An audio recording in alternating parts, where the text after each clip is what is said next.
The Blue Ridge Mountains rose each morning like a silent wall of shadow and promise, their peaks brushed with mist as though the earth itself breathed slowly beneath the sky.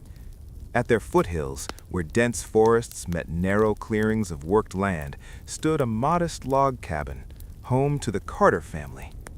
It was the year 1803, and life here moved to the rhythm of seasons, soil, and survival. For Elijah Carter, the mountains were more than a backdrop. They were both a guardian and a threat. He had settled here with his wife, Margaret, nearly 12 years earlier, drawn by rumors of fertile land and the dream of owning something untouched by landlords or distant kings. Like many who came westward from the crowded colonies, Elijah believed the land would reward hard hands and patient hearts. Their cabin, built from rough-hewn logs and chinked with clay, stood beside a slow-moving creek that sang softly through the night.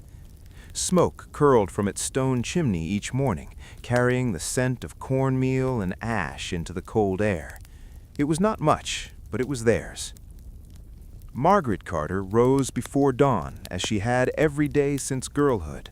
Her hands, once soft, were now shaped by years of work, kneading bread, washing clothes in icy water, tending the small garden behind the cabin.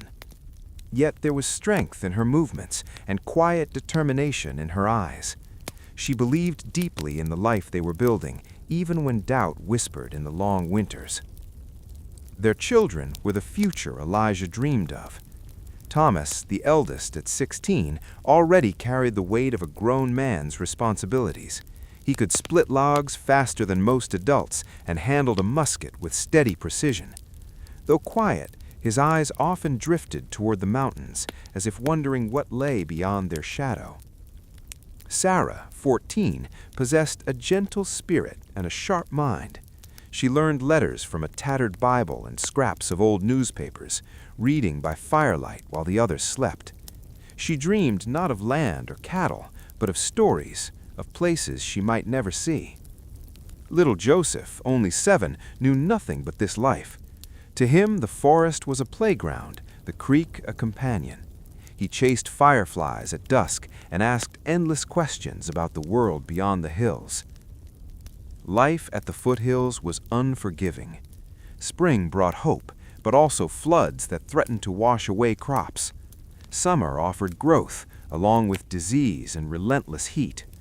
Autumn meant harvest and the anxiety of whether it would be enough. Winter was the true test, when cold crept into bones and hunger loomed like a silent enemy. One evening, as the sun dipped behind the Blue Ridge, Elijah sat sharpening his axe while Margaret mended a torn shirt. "They say more families are moving west," Elijah said, not looking up. "Past the mountains, Kentucky territory." Margaret's needle paused. "And leave this?" she asked softly. "I wonder," he admitted, "if the land there is kinder." She smiled faintly. "Every land demands its price." That night, the wind howled through the trees like a warning or a challenge. Trouble came early that winter. A sudden frost destroyed half their stored vegetables, and Elijah fell ill with a fever that left him weak and shaking for weeks. Margaret took on the burden silently, rising before sunrise and collapsing only when exhaustion claimed her. Thomas hunted deeper into the woods, returning with lean rabbits and once with small deer that fed them for days. Fear lived with them then, not loud, but constant. One night, as snow fell thick and heavy, Elijah called Thomas to his side. "This land," he whispered, voice thin, "may not always be enough, but promise me this, whatever you choose it free." Thomas nodded, gripping his father's hand. "I promise." Elijah recovered, slowly, like the thawing earth in spring. When warmth returned, so did determination. That year they expanded the fields and built a small barn. Neighbors, few and scattered, helped in exchange for future aid. Community, fragile but vital, was forming at the edge of the wilderness. Sarah began teaching Joseph his letters, scratching words into dirt with a stick. Margaret watched them with quiet pride. At night, Elijah would sit outside, gazing at the mountains. Their shadow stretched long across the land, touching the cabin like a reminder of all that lay unknown. In the summer of 1807, change arrived on horseback. A man named William Hargrove rode into the clearing, his clothes finer than most frontier folk, his speech touched with Eastern polish. He spoke of land surveys, of roads to come, of opportunity. "The world is moving west," Hargrove said. "Soon these mountains won't be barriers, they'll be borders." Elijah listened carefully. Opportunity had a way of sounding like temptation. Thomas, however, felt restless. The idea of roads and towns stirred something fierce within him. He wanted more than survival. He wanted purpose. That night, he confessed his thoughts to Sarah. "I don't think I'll stay here forever," he said. She looked at him, eyes reflecting firelight. "Neither will I," she replied. "But someone must remember where we came from." Years passed, marked by births and burials, storms and celebrations. The land gave and took in equal measure. By 1812, war rumors reached even the foothills. Elijah worried for Thomas, now a man, grown and capable. When a local militia formed, Thomas volunteered without hesitation. Margaret wept silently as he left, pressing a small cloth bundle into his hands. Inside was bread, dried apples, and her prayers. The mountains watched, unchanged. Thomas returned 2 years later, scarred but alive. He brought stories of distant places, of loss and resilience. He also brought resolve. "I want to build something here, not just survive, but grow." With his father's blessing, Thomas began trading goods, helping connect families scattered across the region. Sarah, now a young woman, kept records and correspondence, her writing neat and confident. Joseph followed in Thomas's footsteps, learning the land, the people, the unspoken rules of frontier life. Elijah Carter died one quiet autumn morning, seated outside his cabin, facing the Blue Ridge. He passed as he lived, rooted in the land he chose. They buried him beneath an oak tree, the mountains standing witness. Margaret lived on, her hair silvered, her hands still busy.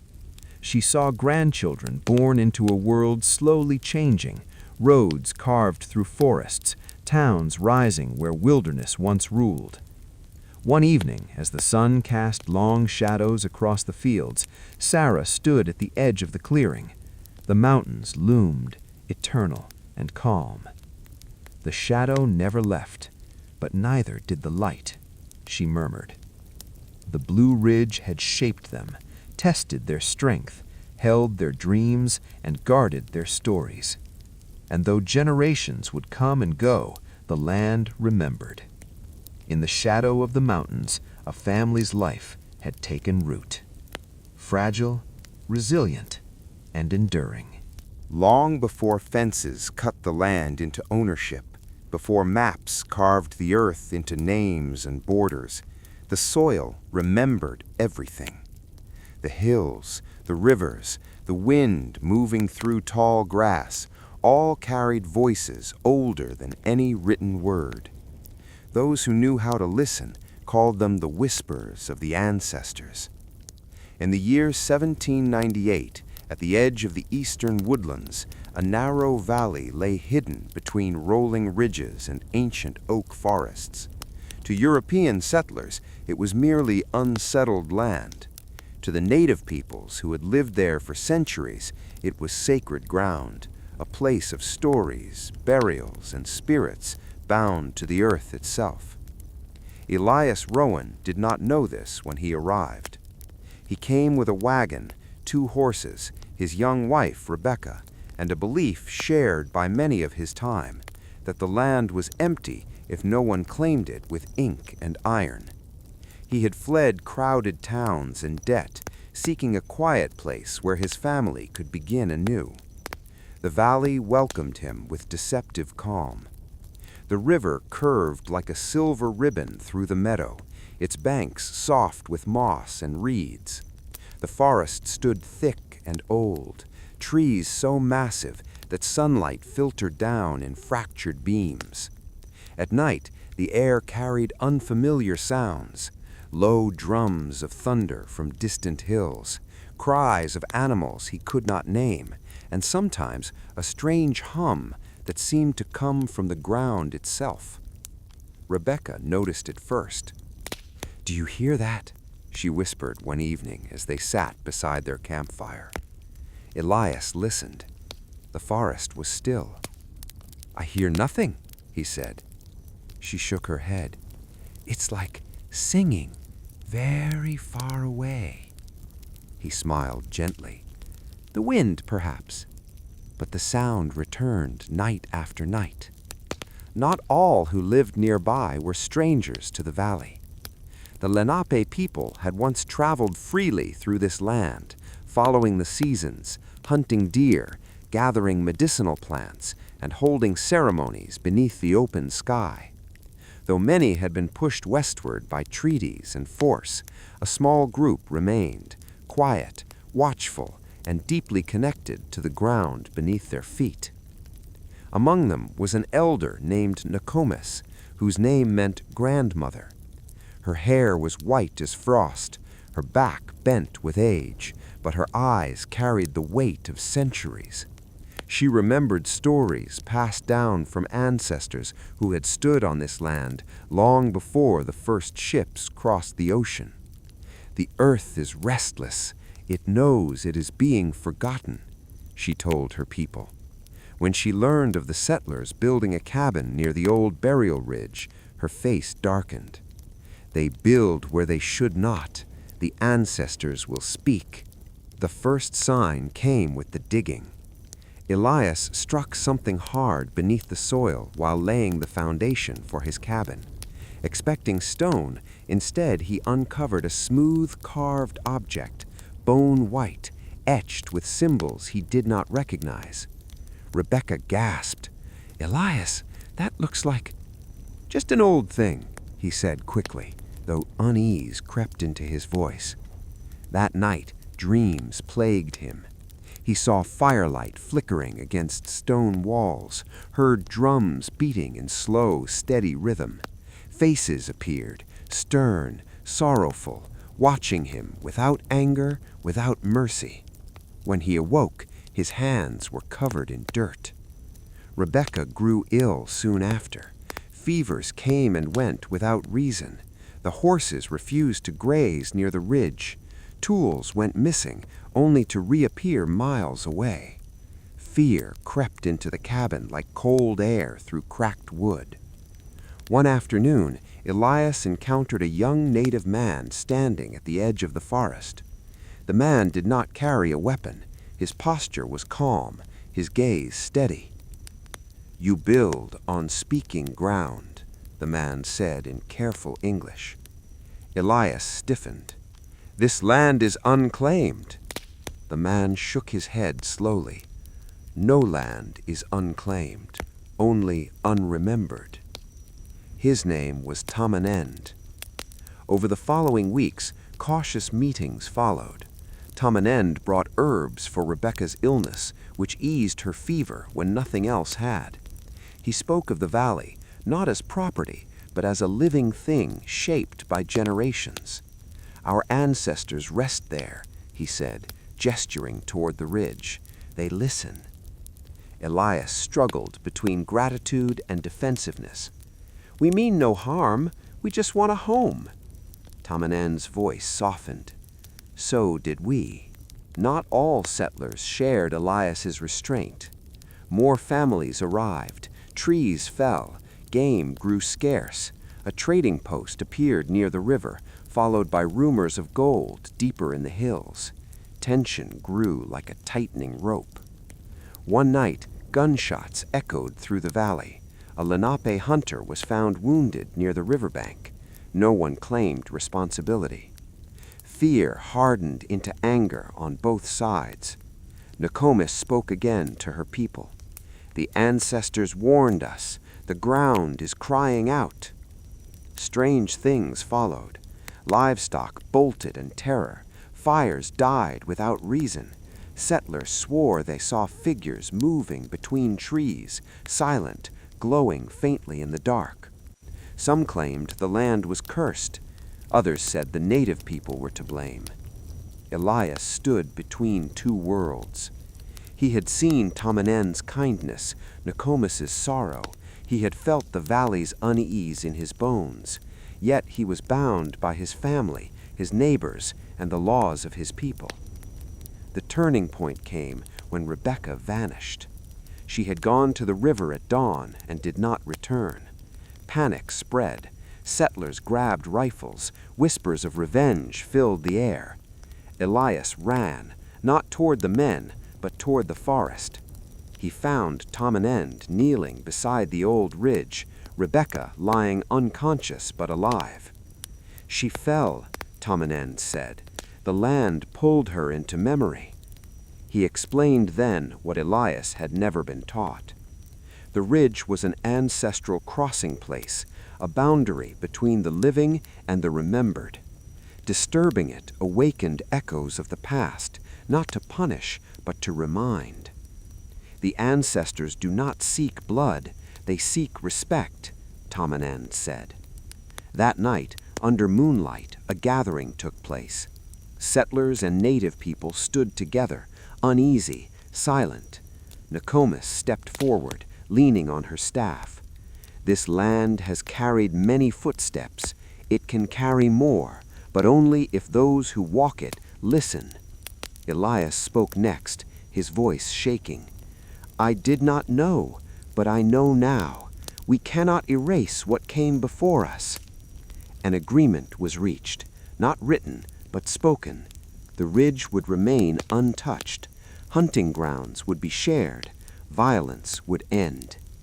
Not everyone agreed. Some settlers left. Some native families moved on. But the valley grew quiet again. Years passed. Rebecca recovered.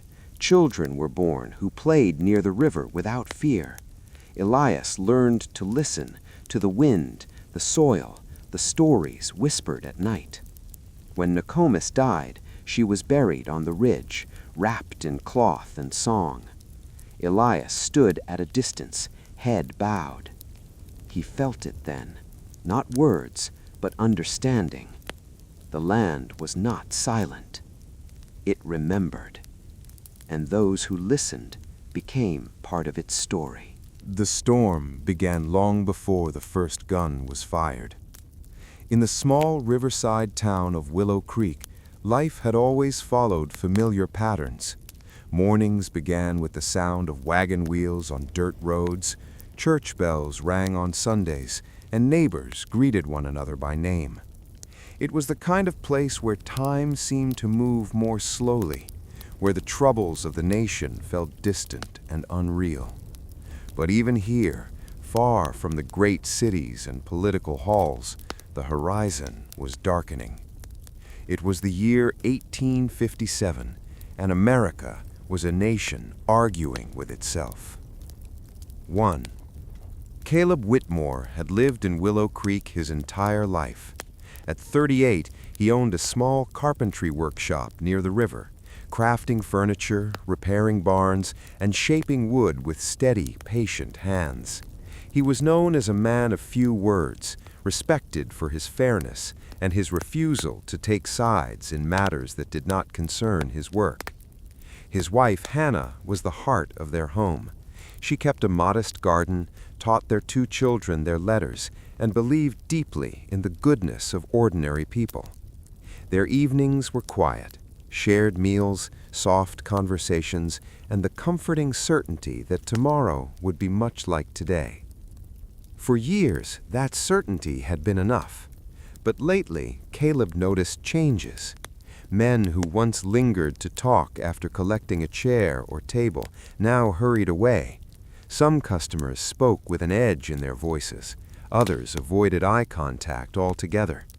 Conversations that once centered on crops or weather now drifted toward politics, laws, and rights. Caleb did not like the sound of those words. They carried heat without light. 2. The town's newspaper arrived every Thursday, its pages growing more alarming with each passing week. Headlines spoke of violence in distant states, of protests turning bloody, of speeches that divided citizens into enemies. Hannah read the paper quietly one evening, her brow furrowed. They say entire towns are choosing sides, families turning against one another. Caleb shrugged, though unease settled in his chest. That's far away. Hannah folded the paper carefully. Everything starts far away. That night, the wind rose suddenly, rattling the shutters. Caleb lay awake long after Hannah slept, listening to the restless sounds outside. For the first time, the silence of Willow Creek felt fragile. 3. The first public crack appeared during the Autumn Harvest Festival. For generations, the festival had been a time of laughter and shared labor, a reminder that community mattered more than difference. But that year, the joy felt forced. A heated argument erupted near the cider stand between two farmers who had known each other since childhood. Their words were sharp, filled with accusations neither had dared voice before. Others gathered, drawn to the conflict like moths to flame. Someone shouted, "You can't stay neutral forever!" Caleb stood frozen, heart pounding. He recognized the truth in those words and feared it. That night, the festival ended early. The storm clouds had moved closer. 4. Strangers began passing through Willow Creek. Some were preachers, delivering sermons filled with urgency rather than peace. Others were speakers who gathered small crowds at the edge of town, handing out pamphlets and promises. Caleb noticed how young men listened. They stood taller, eyes bright, hands clenched at their sides. The language of duty and honor wrapped itself around them, offering purpose where uncertainty had once lived. One evening, Ethan Miller, barely 20 and full of restless energy, stopped by the workshop. "They're forming a group," Caleb said quietly, "to protect our way of life." Caleb wiped sawdust from his hands. "From whom?" Ethan hesitated. "From those who would take it from us." Caleb saw fear behind the bravado and something more dangerous, excitement. "Be careful," Caleb said. Ethan smiled. "Everyone says that." 5. As winter approached, the divisions hardened. Church sermons grew sharper. The preacher no longer spoke of unity, but of righteousness. Parishioners nodded solemnly or shifted uncomfortably in their seats. Neighbors who once shared meals now crossed the street to avoid one another. Children repeated overheard arguments without understanding their meaning. Hannah noticed how often people whispered now. The town itself seemed to listen, holding its breath. 6. The incident that changed everything came on a cold December night. A fire broke out near the edge of Willow Creek, consuming a small warehouse by the river. By the time the flames were extinguished, the building lay in ruins. No one claimed responsibility. Rumors spread quickly.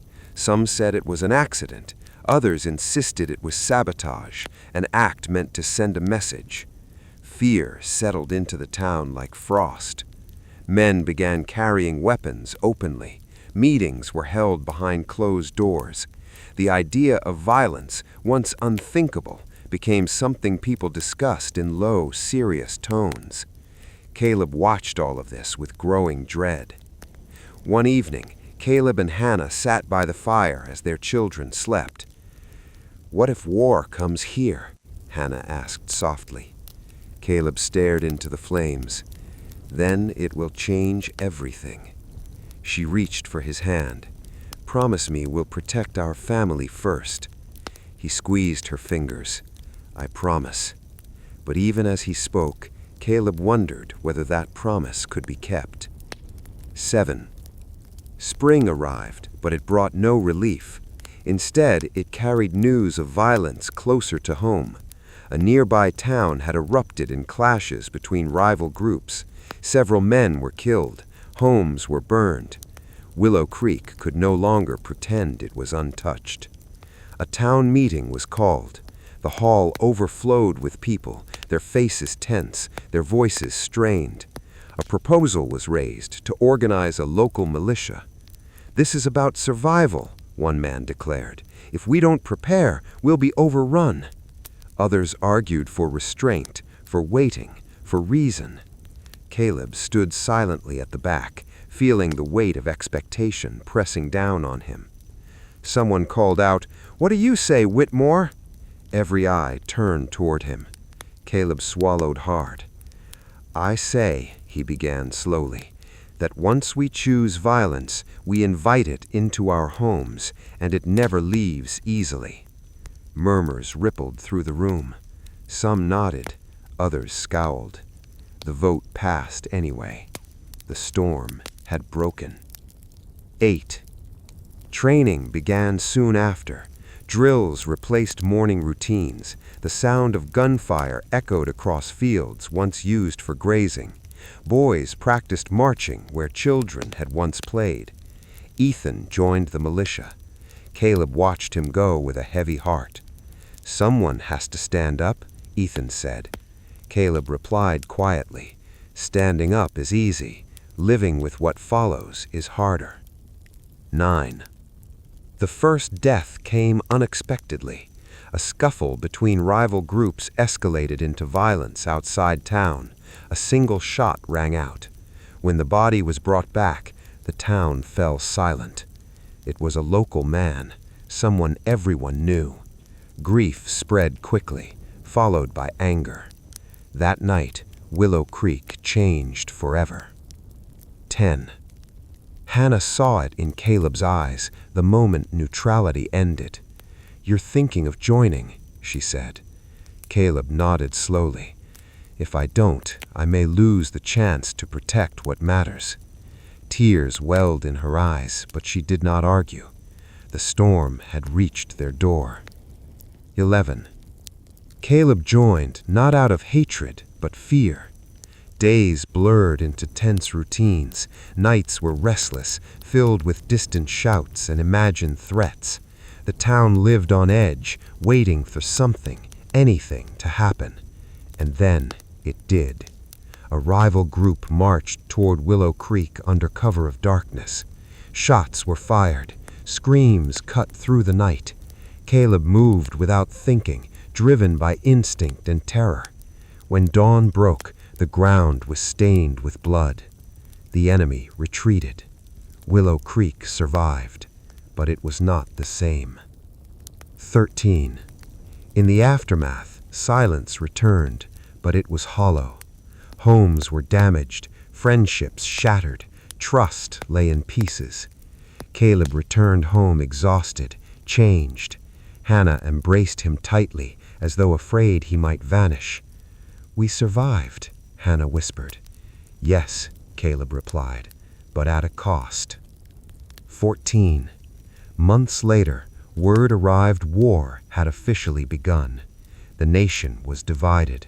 Willow Creek was no longer just a town. It was part of history now, caught in forces larger than itself.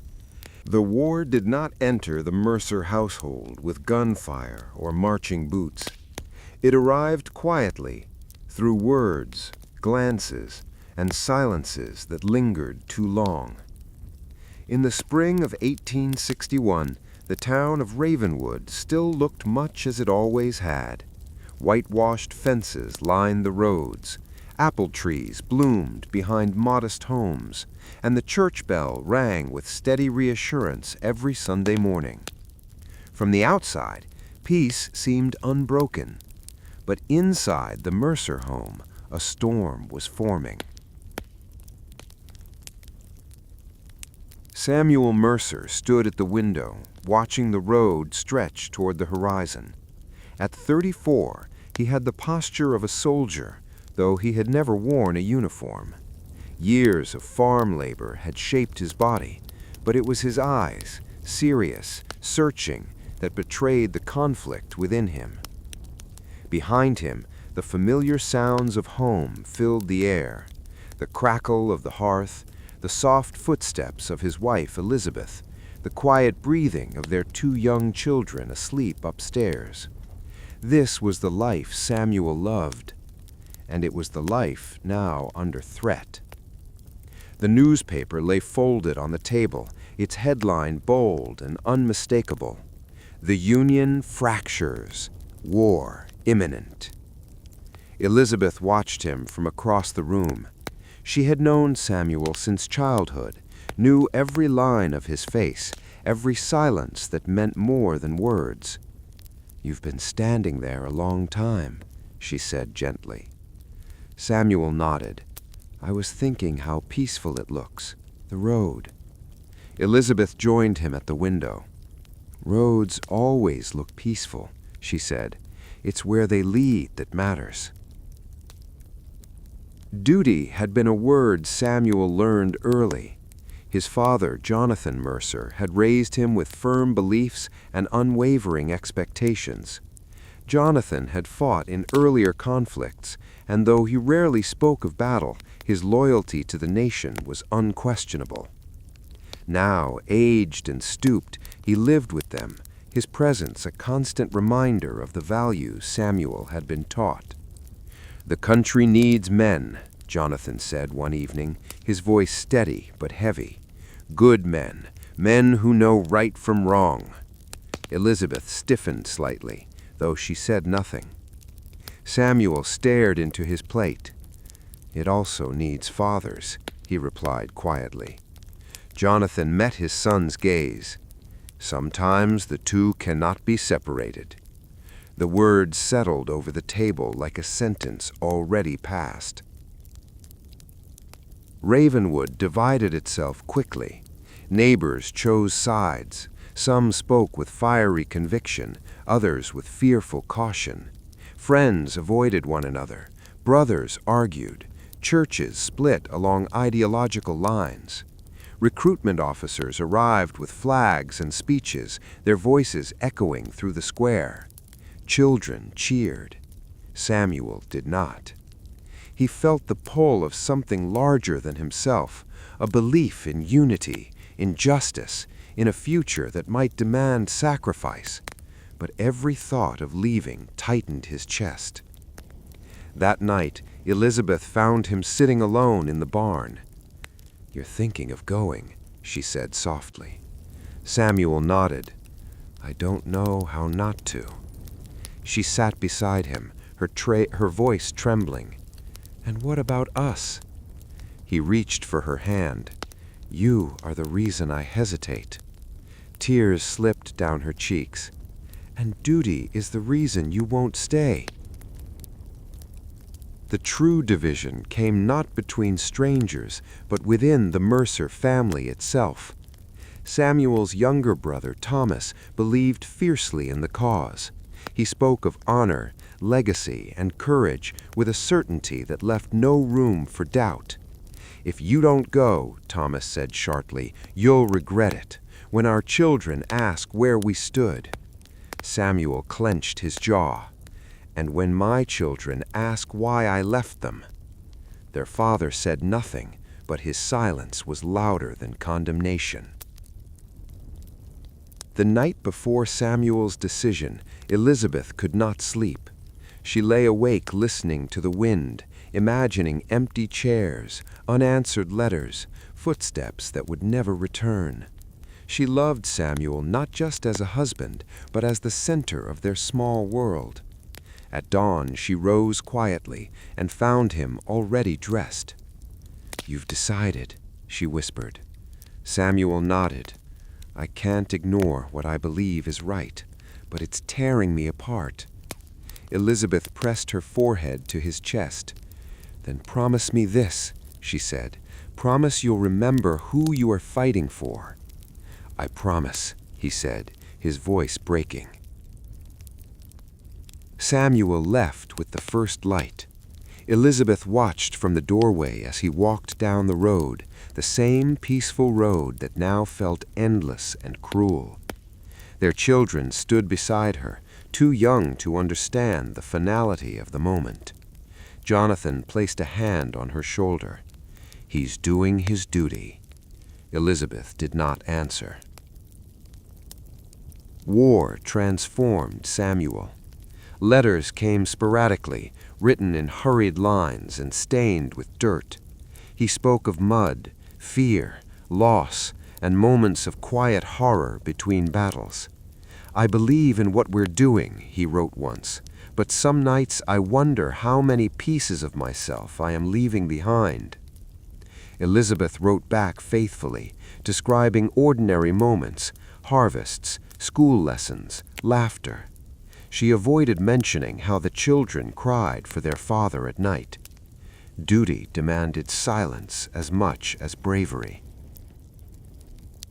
Tragedy struck without warning. News arrived that Thomas had been killed in a skirmish. Jonathan collapsed upon hearing it, grief carving deep lines into his weathered face. Elizabeth held him as he wept, not as a soldier, but as a father. In that moment, duty lost its nobility. It became something cruel and unforgiving. Samuel returned home briefly on leave, thinner and older than his years. Elizabeth barely recognized him at first. His eyes carried shadows that would never fully lift. They did not speak much. Words felt too fragile. One night Samuel admitted, "I don't know if I'm still the man who left." Elizabeth replied, "Then we'll learn who you are now."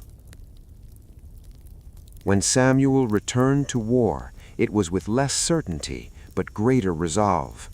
He fought not for glory nor ideology, but for the hope that the world his children inherited would be kinder than the one tearing itself apart. When the war finally ended, Samuel came home, alive but forever changed. The Mercer household stood again, but it was no longer the same. Jonathan passed away quietly, having lived long enough to see the cost of duty in full. Elizabeth and Samuel rebuilt slowly, learning how to live with memory and loss. Their children grew, shaped by stories of sacrifice and love. One evening, years later, Samuel stood once more at the window. Elizabeth joined him. "Do you regret it?" asked Elizabeth. Samuel thought carefully.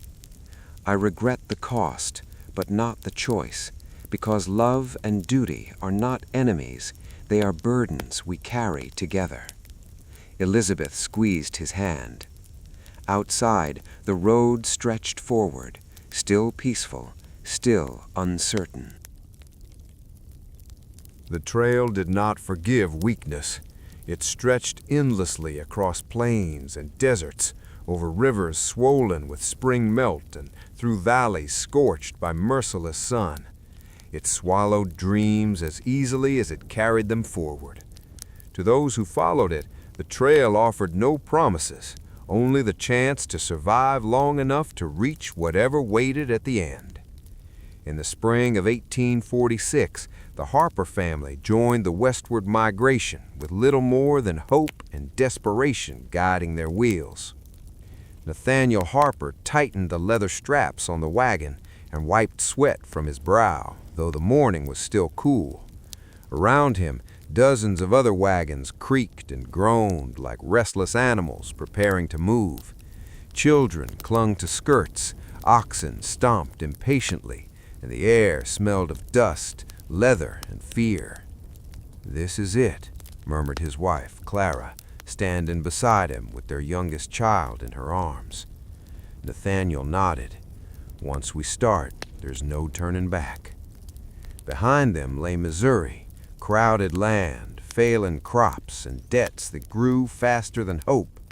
Ahead lay Oregon or California, or something unknown but promised to be bitter. At least that was what the pamphlets said. The first weeks were deceptively gentle. Grass was green, rivers manageable, spirits high. At night, fires dotted the horizon like fallen stars, and travelers shared stories of fertile valleys and golden opportunity. Laughter traveled easily then. Their children, Elijah, 12, and Mary, 8, ran alongside the wagons, unaware that this journey would steal their childhood piece by piece. Nathaniel walked most days, saving the oxen's strength. Each step carried him farther from the life he had known and deeper into something raw and unpredictable. Clara kept the family moving through quiet determination. She cooked over open fires, mended torn clothes, and held the family together with will alone. But the trail was patient. By midsummer, the land began to change, and so did the people. The grass thinned, water grew scarce, temper shortened, wagons broke axles, oxen collapsed from exhaustion, and graves appeared beside the trail, marked with stones or simple wooden crosses. One morning they passed a wagon abandoned in the dust, its contents scattered like a confession of failure. Mary asked softly, "Why did they leave their things?" Clara did not answer. Nathaniel said quietly, "Because life weighs more than possessions." That night, Clara cried silently while the children slept. Disease came without warning. It crept through camps like a thief in the dark. Cholera, dysentery, fever. One day a neighbor laughed. The next day they were buried. Elijah fell ill near the Platte River. His skin burned with fever, his breath shallow and uneven. Clara sat beside him through the night, whispering prayers until her voice broke. Nathaniel stood helpless, gripping his small hand. At dawn, the fever broke, but others were not so fortunate. Blood stained the trail, not always from violence, but from loss. The desert nearly ended them. Days stretched endlessly beneath a sky that offered no mercy. Water barrels ran dangerously low, lips cracked, tempers flared. Oxen collapsed and were left behind, their bodies quickly claimed by scavengers. Nathaniel's hands blistered and bled from pushing the wagon through soft sand. Clara's strength waned, though she refused to admit it. One evening, a fight broke out between two men over water. A knife flashed. Blood spilled into the dust. The trail watched, indifferent. Crossing the mountains was worse. Snow lingered at higher elevations, even in summer. Paths narrowed, forcing wagons dangerously close to steep drops. One wrong step meant death. A wagon ahead slipped. Nathaniel watched in horror as it tipped, rolled, and vanished into the ravine below. The screams ended quickly. No one spoke as they passed the site. That night, Elijah whispered, "Are we going to die?" Nathaniel held his son tightly. Not today. But certainty had long since abandoned him. Food dwindled. Rations were cut. Meals became thin soups and hard bread. Hunger hollowed faces and sharpened fear. Clara gave her portion to the children whenever she could. Nathaniel noticed, but she silenced him with a look. "Let me do this," she said. Blood was no longer just spilled, it was sacrificed. Winter threatened before they reached the valleys beyond the mountains. Snow fell early, trapping some wagons behind impassable passes. The Harper family pushed forward desperately, guided by instinct more than maps. One night, as the temperature dropped dangerously low, Clara collapsed. Nathaniel carried her into the wagon, hands trembling. "You have to rest," he pleaded. She smiled weakly. "We didn't come this far to stop." By morning, she was burning with fever. Clara did not survive the mountain. She died quietly at dawn, her hand in Nathaniel's, breath fading like mist in cold air. The children did not understand at first. Mary shook her mother gently. "Mama." Nathaniel had no words. They buried Clara beneath a pine tree, marking the spot with stones and tears. The trail did not pause. Dust covered the blood of grief quickly. Nathaniel became two people that day, the man he had been and the man he had to become. He spoke less, slept less, pushed harder. Elijah took on responsibility beyond his years. Mary grew quiet, clutching a piece of Clara's shawl at night. The trail no longer tested them, it demanded payment. Near starvation, they reached the valley at last. Green fields stretched before them, beautiful and cruel in their promise. Survivors staggered forward like ghosts, eyes hollow, bodies broken. Nathaniel fell to his knees. They had made it, but victory tasted like ashes. They built a new life slowly. Nathaniel worked the land with hands shaped by loss. Elijah grew strong, hardened by memory. Mary learned to smile again, though sadness never fully left her eyes. Years later, Nathaniel would stand at the edge of their field, watching dust rise on the horizon as new wagons arrived. He understood now. The trail was not just a road, it was a crucible. It burned away weakness, illusion, and sometimes love itself, leaving behind only what could endure. And for those who survived, dust and blood were not just memories, they were the price of the West. The silence came first, not the peaceful kind, not the gentle hush of evening or snowfall, but a silence so heavy it pressed against the chest, demanding to be felt. It settled over the battlefield like a final command, spoken not by generals or kings, but by death itself. The war was over. No drums marked its end. No triumphant cries rose from the earth. There was only smoke thinning in the air, ash drifting like exhausted snow, and bodies lying where they had fallen. Men who had once spoken, laughed, dreamed. Now they were still. Elias Moore stood alone at the edge of the field as dawn broke, his boots sunk into mud darkened by blood. He had not slept. Sleep had abandoned him weeks ago, replaced by a constant, hollow awareness that refused to fade. Around him, the battlefield stretched wide and broken. Rifles lay scattered where hands had dropped them. Torn uniforms clung to motionless forms. Cannon wheels, shattered and blackened, stood like grave markers. The air smelled of smoke, iron, and something sweeter, decay beginning its quiet work. Elias pressed a trembling hand against his chest, as if to reassure himself that his heart still beat. He was alive, and that, more than anything, frightened him. The night before, the fighting had raged without mercy. Shouts, screams, gunfire, each sound layered upon the next until there was no difference between command and panic. Elias remembered running, falling, firing blindly into the smoke. He remembered a man reaching for him, mouth moving, eyes wide. He did not remember if he helped him. That uncertainty gnawed at him now.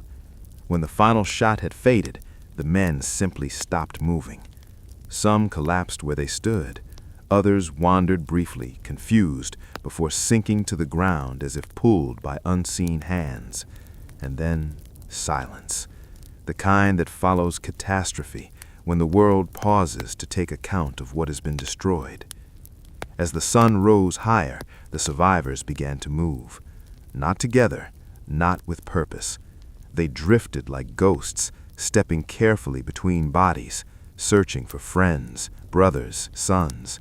Some knelt beside the fallen, calling names into ears that would never hear again. Others stared blankly, unable to process what lay before them. Elias walked slowly, counting breaths. He found Jonah, a boy no older than 17, lying face up near a broken fence. His eyes were open, staring at the sky, as if the world continued without him. Elias knelt. "I told you to stay behind," he whispered. Jonah did not answer. Elias closed the boy's eyes with shaking fingers. By afternoon, the work began. Bodies were gathered, wounds were tended where hope remained, names were recorded or guessed when tags were missing. Graves were dug in long, uneven rows, the earth resisting each shovel as though unwilling to accept so much grief at once. No prayers were spoken at first. Words felt too small.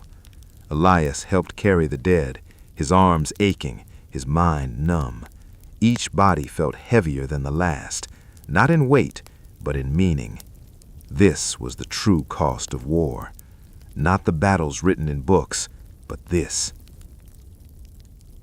That night, Elias sat alone beside a dying fire. The crackling flames felt intrusive, too loud for a world that had been so violently silenced. Around him, men lay sleeping or pretending to. Some wept quietly, others stared into nothingness, their eyes reflecting horrors they could not escape. Elias reached into his coat and pulled out a folded letter. It was from Anna.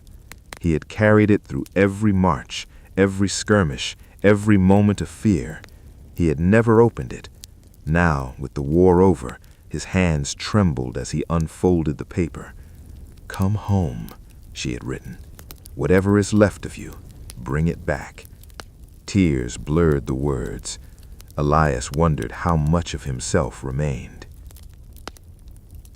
The journey home was slow. The roads were scarred by passing armies, the villages along the way half empty, their windows boarded, their fields untended.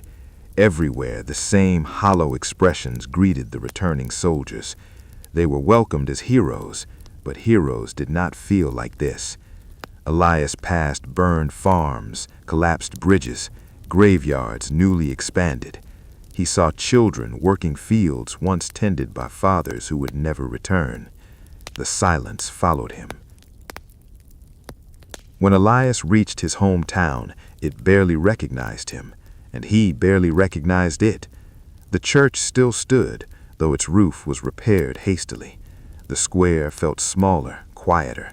Faces turned toward him with cautious hope, then softened into sorrow as they took in his expression. Anna waited at the edge of the road. She did not run. She walked toward him slowly, as though afraid he might vanish if she moved too quickly. When they stood face to face, neither spoke.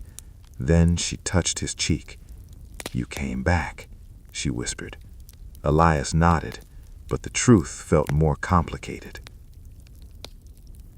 Home was no refuge. At night, Elias woke drenched in sweat, heart racing, ears ringing with sounds no one else could hear. Sudden noises sent him flinching. Silence pressed in on him, filled with memories that refused to stay buried. Anna tried to help, quietly, patiently. She listened when he spoke, held him when he could not. But there were parts of him she could not reach. The war had taken more than years. It had taken language. The town gathered one evening to read the names of the dead. The list was long. Each name fell into the silence like a stone into water, sending ripples of grief through the crowd. Mothers clutched shawls tighter. Fathers stared at the ground. Children whispered questions that went unanswered. When Jonah's name was spoken, Elias closed his eyes. The silence afterwards was unbearable. Rebuilding began, not with celebration, but necessity. Homes needed repair, fields needed planting. Life demanded continuation regardless of readiness. Elias worked with his hands again, repairing fences, hauling lumber, grounding himself in physical labor. It helped, sometimes, but grief was patient. It waited. One afternoon, Elias walked beyond the town to a quiet hill overlooking the valley. The land was green again. Birds sang. The sky stretched wide and indifferent. He sat and let the silence surround him. For the first time, he did not fight it. He allowed the memories to come, the fear, the loss, the guilt. He allowed himself to mourn not just the dead, but the man he had been before the war. The silence did not judge him. It listened. Years passed. Scars faded, some wounds healed, others remained, invisible but ever present. Elias and Anna built a life shaped by honesty rather than illusion. They spoke of the past when needed and respected silence when words failed. On certain evenings, Elias still stood at the edge of the fields, watching smoke rise from distant chimneys, remembering a time when smoke meant something else entirely. But now, when the smoke cleared, there was quiet. Not empty, not cruel, just quiet. And in that quiet, Elias learned to live again. Some wars end with treaties. Others never end at all. They simply retreat into memory, into letters folded too many times, into names spoken softly at night, into moments revisited so often they feel more real than the present. This was a story of such a war, and of the letters it left behind. 1. The letters were kept in a wooden box beneath the bed. Margaret Hale had not opened it in years. The box was simple, its corners worn smooth by time, its lid bearing a faint crack that ran like a scar across the grain. It smelled faintly of dust and lavender, an echo of another life. Outside, the late autumn wind rattled the windows of her small farmhouse. The world had grown quieter over the years. Children had grown and gone. Friends had been buried. The land remained, indifferent and enduring. Margaret lowered herself onto the edge of the bed, joints aching, hands trembling slightly as she lifted the lid. Inside lay the letters. Some were yellowed, others were stained by rain, mud, or tears she could no longer remember shedding. Each bore the same careful handwriting. Thomas Hale, her brother, her last living connection to a time before everything broke apart. 2. The first letter was dated May 1862. She unfolded it slowly. Dear Maggie, they tell us this front does not matter, that history will remember the great battles elsewhere, but here, too, men bleed and die, and we believe, perhaps foolishly, that someone must remember us. Margaret closed her eyes. She could see him as he was then, tall, smiling, impatient with stillness. Thomas had always been restless, always eager to prove himself worthy of something larger than the quiet life they had known. He had kissed her forehead before leaving. "I'll write," he promised. And he did. 3. The letters arrived irregularly, sometimes weeks apart, sometimes months. Each was a window into a world she could not see. The nights are the hardest, not because of the enemy, but because of the waiting. We listen to the dark, wondering which of us will not see morning. Margaret remembered reading that line by candlelight, her heart pounding as though she was the one crouched in the mud, listening for footsteps. She wrote back faithfully, filling her letters with small details of home, harvests, weather, neighbors' gossip, anything to remind him of who he was beyond the uniform. "Do you remember the apple tree by the creek?" she wrote once. "It bloomed early this year." She hoped he could still see it in his mind. 4. The front Thomas fought on was never mentioned in newspapers. It was too remote, too insignificant for headlines. Supply lines were thin, morale thinner. Men fought not for glory, but because retreat meant death, and survival demanded obedience. "They call us expendable," Thomas wrote once, "but I have learned that even forgotten men leave echoes behind." Margaret pressed the letter to her chest that night, fearing the truth hidden between his lines. 5. As the war dragged on, the letters changed. The handwriting grew shakier, the sentences shorter. I do not dream of home anymore. I dream of silence. Margaret noticed how he stopped asking about the future. He wrote instead of memory. Do you remember Mother singing? I had forgotten her voice until yesterday. She wept when she read that. 6.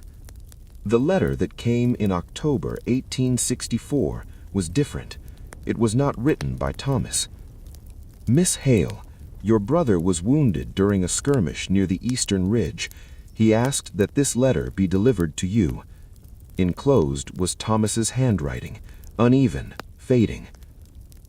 Maggie, if this reaches you, then I have gone where words can no longer follow. Do not grieve the man I became here. Remember the boy who chased fireflies with you and believed the world was kind. Margaret's scream shattered the quiet of the farmhouse. 7. Thomas's body never came home. There was no grave to visit, no marker to touch, only letters. Years passed. Margaret married, raised children, buried a husband. The war faded into history books, reduced to dates and speeches, but the letters remained.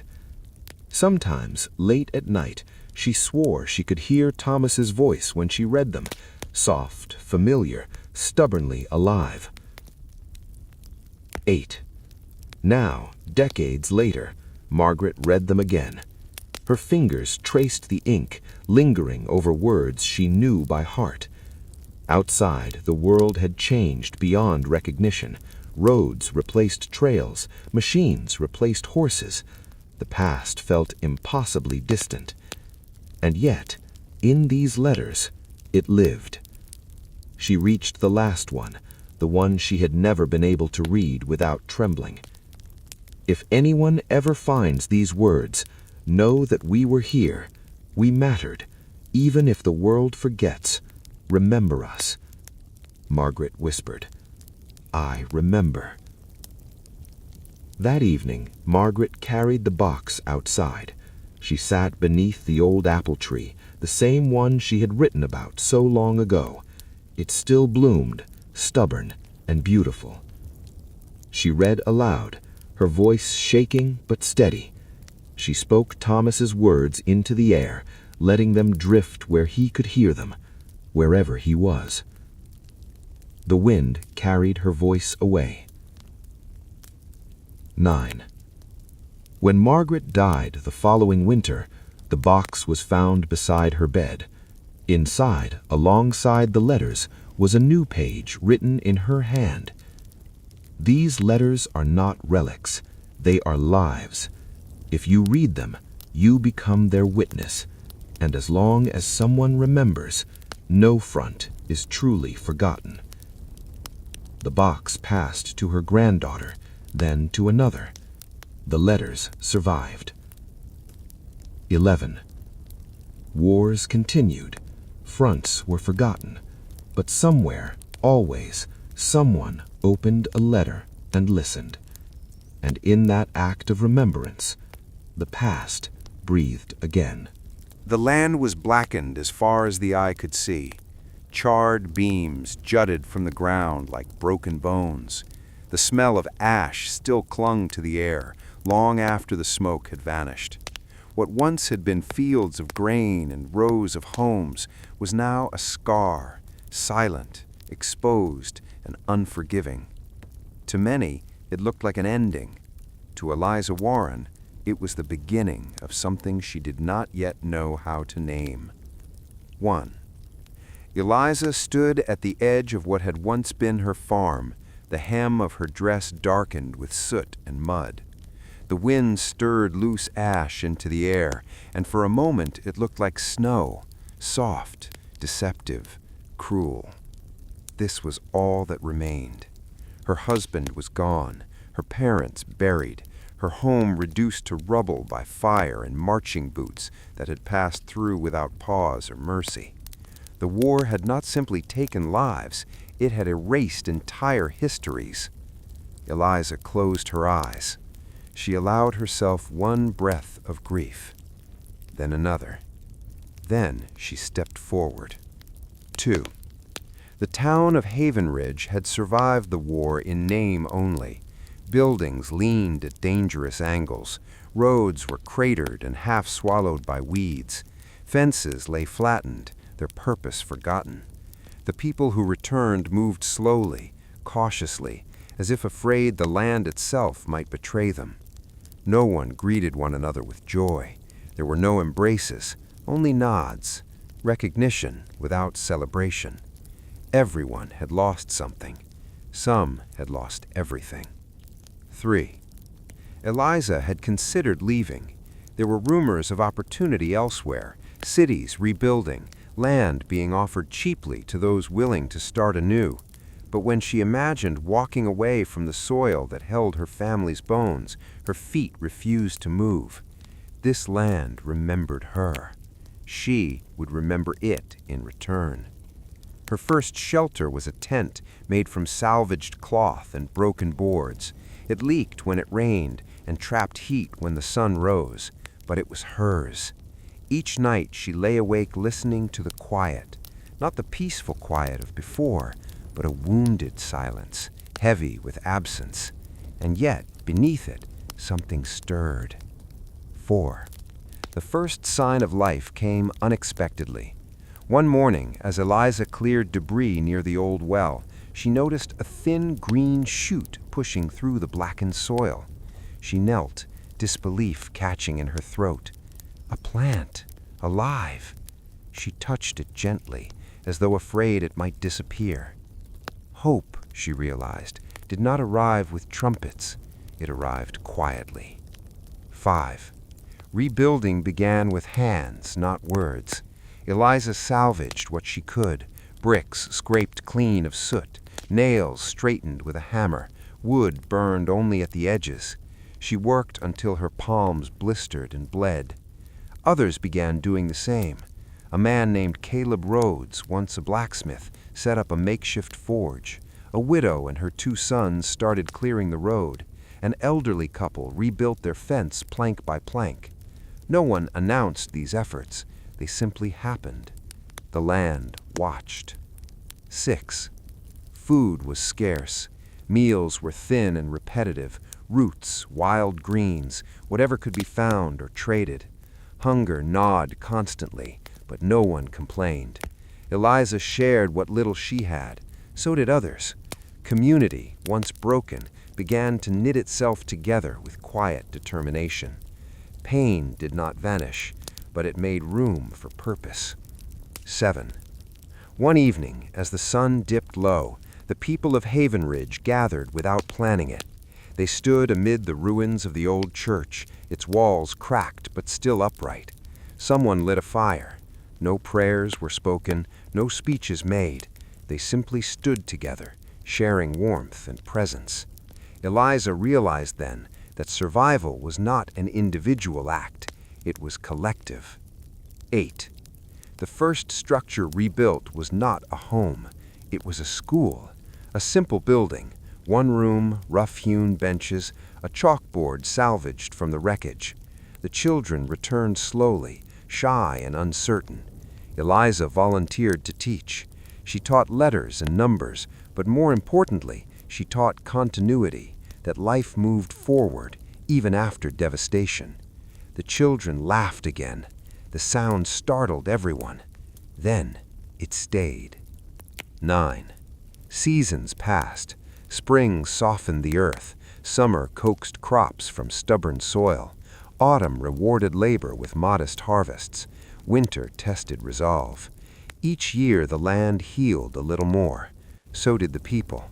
Scars remained, physical and otherwise, but they no longer defined everything. 10. One afternoon, Eliza found herself standing where her old house had once been. The foundation was still visible. She could almost hear echoes of laughter, footsteps, voices long gone. For the first time since the war, she did not feel crushed by the memory. She felt gratitude. She knelt and pressed her hand into the soil. "This isn't the end," she whispered. 11. When Eliza built her new house, it was smaller than the old one, but it stood firm. Its windows faced the sunrise. She planted a tree beside it, a young oak, fragile but determined. "Grow," she told it, "so will we." 12. Years later, travelers passed through Havenridge and marveled. They saw fields where ash had once ruled, homes where ruins had stood, children running freely. They asked how it had been done. The people answered simply, "One step at a time." 13. Eliza grew older. Her hair silvered. Her hands remained strong. She often walked the land at dusk, watching shadows stretch across fields that had once been lifeless. She thought of all that had been lost and all that had been rebuilt. 14. On the anniversary of the war's end, the town gathered again, this time with purpose. They planted trees, one for each life lost. The hillside bloomed with green. The scorched earth was no longer scorched. It was reclaimed. 15. Eliza stood among the trees, breathing deeply. Hope, she understood now, was not a feeling. It was a choice, a stubborn, defiant refusal to let destruction have the final word. The earth had been burned, but it had not surrendered. Neither had they. History remembers generals. It remembers presidents, lawmakers, and men whose portraits hang in halls of marble and stone. It remembers battles with names carved into monuments and dates etched into textbooks. But history is quieter about the rest. It rarely speaks of the woman who buried her husband and still tilled the field, the boy who carried water instead of a rifle and never returned home, the laborer who laid tracks, built roads, or raised walls, knowing he would never own what he built, the mother who taught her children hope while the world around her burned. And yet, without them, nothing would stand. This is their story. The ones without graves. In the small town of Red Hollow, there was an old hill where no monument stood. No flags flew there. No dates were carved into stone. The land was uneven, covered in grass and wildflowers that grew where bodies once lay. Some said soldiers were buried there hastily during the war. Others claimed it was where travelers had fallen along the trail west, victims of illness, exhaustion, or violence. No one knew the names, only that they had been there. Every spring, Thomas Calder, now an old man with a bent back and weathered hands, walked that hill alone. He brought no flowers, no prayers spoken aloud. He simply stood, because he remembered. 2. Thomas the Unremarkable. Thomas Calder had never been important. He had not commanded men. He had not owned land worth fighting over. He had not signed anything that mattered to history. He had been a mule driver during the war, hauling supplies along dangerous roads. Later, he worked as a carpenter, then a rail hand, then whatever job would feed him and his family. When people asked what he had done during the war, he shrugged. Lived, he said. But that word held more weight than anyone knew. 3. The road built by hands. The road that cut through Red Hollow was wide and smooth now. Wagons rolled easily across it. Children ran along its edge. Few knew how it had been made. Thomas remembered the winter when they laid its foundation, mud frozen solid, fingers numb, men collapsing from hunger and cold. No one kept records of who worked there. Pay was late or non-existent. One man fell ill and died beside the road. They buried him near the hill. The road was finished. The man was forgotten. 4. A woman named Sarah. Sarah Calder had never learned to read. She had learned to survive. While Thomas hauled supplies and later worked long hours away from home, Sarah kept the household standing. She raised children, grew food in poor soil, mended clothes until fabric turned thin as memory. When the war took their eldest son, there was no body to bury. Sarah wept once. Then she went back to work.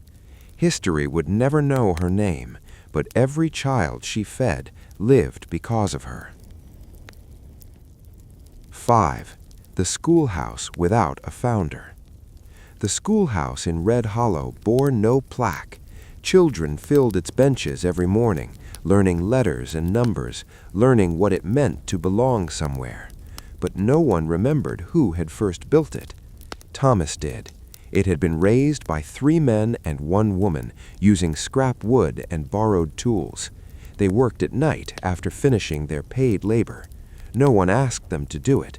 They simply knew it was needed. 6. The quiet cost of progress.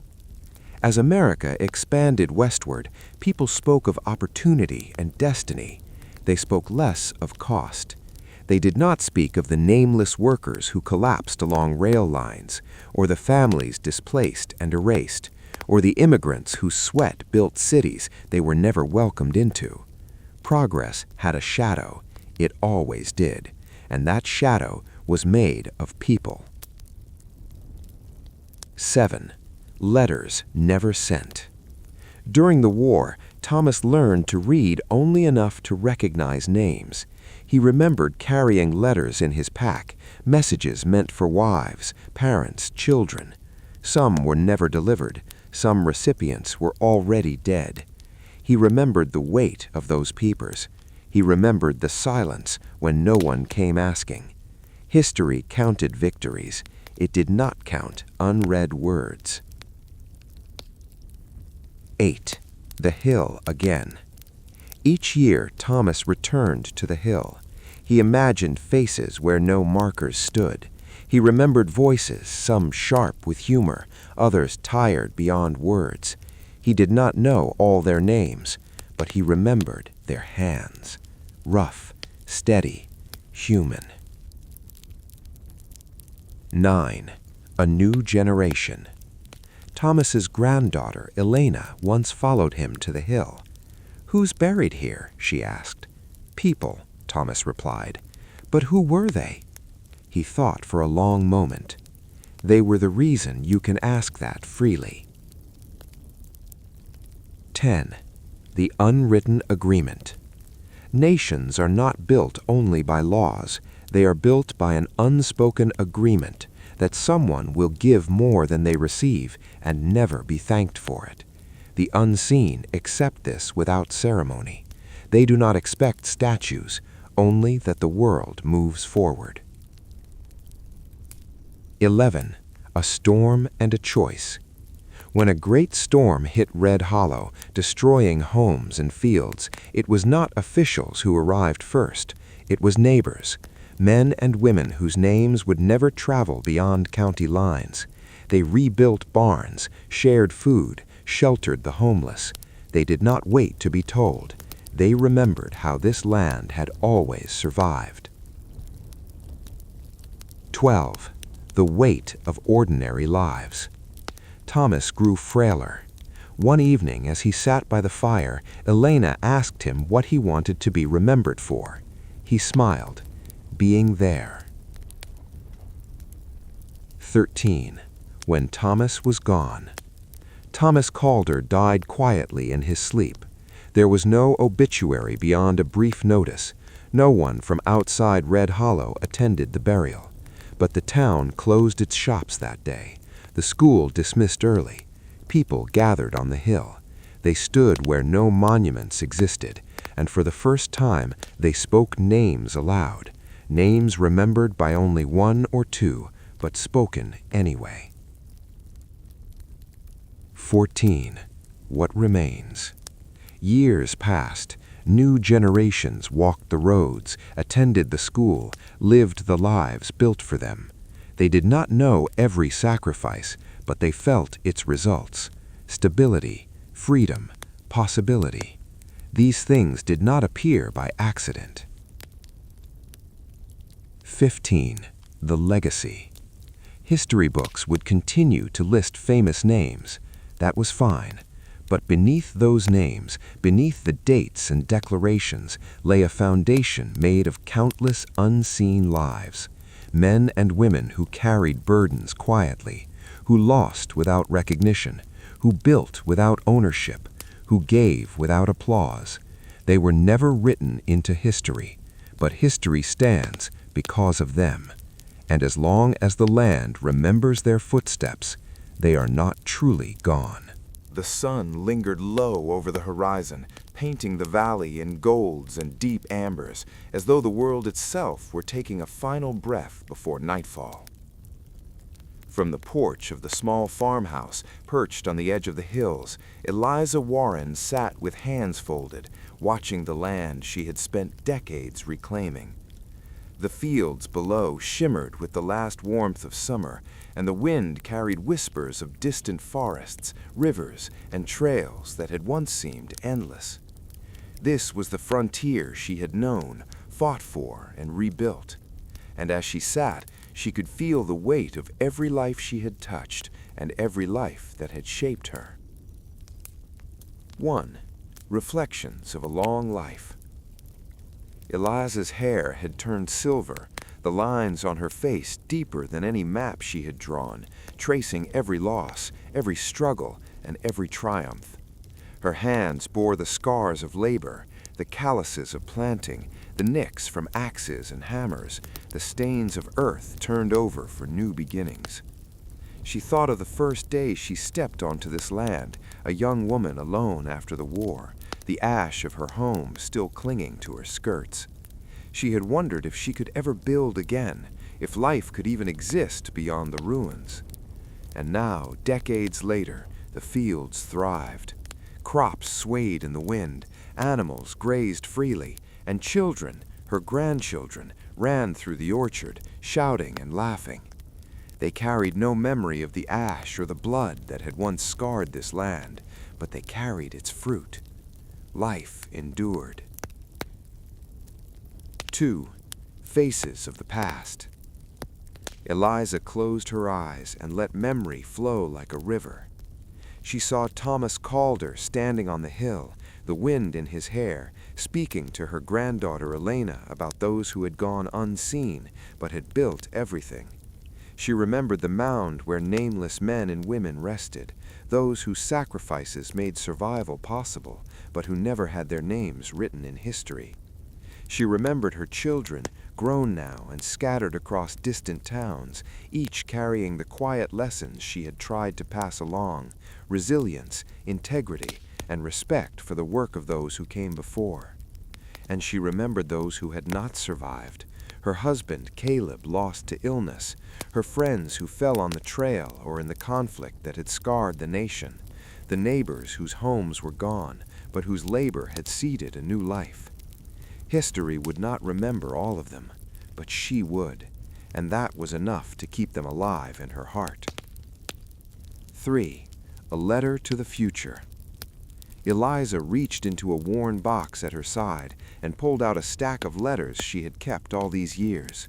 Most were faded and brittle, written by hands now long gone. Some were letters she had penned herself, intended for grandchildren who might someday understand. She took a fresh sheet of paper and began to write. To those who come after me, this land you walk upon is not empty.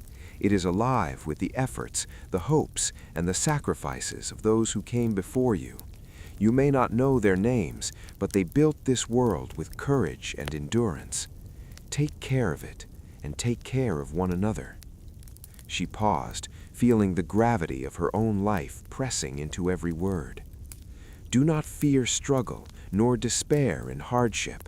You will fall, you will grieve, but the land will forgive your mistakes if you tend it with patience. And you will discover that love, quiet, steady, and persistent, is stronger than any devastation. Eliza Warren. She folded the letter carefully, placing it atop the others in the box, a time capsule for generations yet to arrive. 4. Conversations with the land. The wind picked up, rustling the golden crops. Eliza stood and walked to the edge of the field, her cane steadying her steps. She ran a hand along the stalks, feeling the life they held. "This is what we leave behind," she murmured aloud, though no one else was near. "The work of our hands, our hearts, our souls." She imagined the families who would follow, children and grandchildren who might never know the struggles it took to plant these seeds, to repair these fences, to clear the rivers of debris, and to build homes from rubble. But they would inherit more than bricks and soil. They would inherit the lesson that perseverance matters, that effort matters, that every unseen hand contributes to a future brighter than its present. 5. Meeting the next generation. Later that evening, her grandchildren gathered on the porch. Elena, now a young woman, brushed back her hair and sat beside Eliza. "Grandma," she said, "do you ever think about everything that came before us, the things we'll never know?" Eliza smiled. "Every day. The unseen lives are the ones that taught us how to survive and how to thrive. We carry them in everything we do, even if their names were never spoken aloud." Another grandchild, Samuel, asked, "Will we be remembered too?" Eliza put her hand over his small one. "Only if you remember those who came before you and then live in a way that honors them. That is the greatest legacy we can leave." The children nodded, eyes wide with understanding and the kind of awe only youth could feel at the vastness of history. 6. A fire in the evening. As dusk fell, Eliza lit a small fire in the hearth. Its glow filled the room with warmth, though the outside, the first chill of autumn crept in. She watched the shadows dance across the walls, imagining faces from decades past, the workers, the teachers, the neighbors, the nameless heroes of the trail and the war. Each shadow flickered like a memory returning, reminding her that though people may fade, their efforts remain in the shape of the land, the fields, and the lives that endure. In that quiet, she felt both the weight of her years and the lightness of having done what she could. The frontier had changed, and she had changed with it, yet the essence of life remained, the connection between past, present, and future. 7. Passing the torch. One morning, Eliza called Elena to the barn where the tools and seeds were stored. She handed her a bundle, heirloom seeds, journals, and the letters she had written through the years. "These are yours now," she said. "Grow them, learn from them, remember where you came from and what was required to stand on this land. Every blade of grass, every tree, every building tells a story. Listen." Elena accepted the bundle with reverence. "I will, Grandma, I promise." Eliza's heart swelled with quiet pride. The torch had passed, the legacy secured, not in monuments or fame, but in living, breathing continuity. 8. The sunset. As the sun sank below the hills, painting the sky with deep oranges and purples, Eliza returned to the porch, resting her hands on the railing, and breathed in the air, rich with earth, growth, and the faint scent of smoke from distant chimneys. Her life had been long, hard, full of love and loss, yet she had endured. She had rebuilt. She had witnessed the power of resilience and the importance of remembering those who had labored without recognition. The horizon seemed endless, a reminder that life stretches beyond any single lifetime. The sun would rise again tomorrow, and the new generation would continue what she had begun.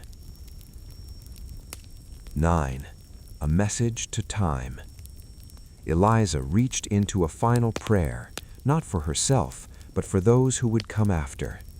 May you remember the unseen, may you honor the forgotten, and may you carry the light forward even through the darkest storms. Let the land, the people, and your heart guide you. Let love and courage be your inheritance. She watched as the last rays of light kissed the hills, a quiet benediction over the fields she had cultivated, the homes she had repaired, and the lives she had nurtured. And in that moment, she felt complete. The sunset over the new frontier was not an ending, it was a promise. 10. The legacy endures. Years later, the land remained vibrant. Children ran through the fields, building homes, planting seeds, learning letters, and exploring forests and streams.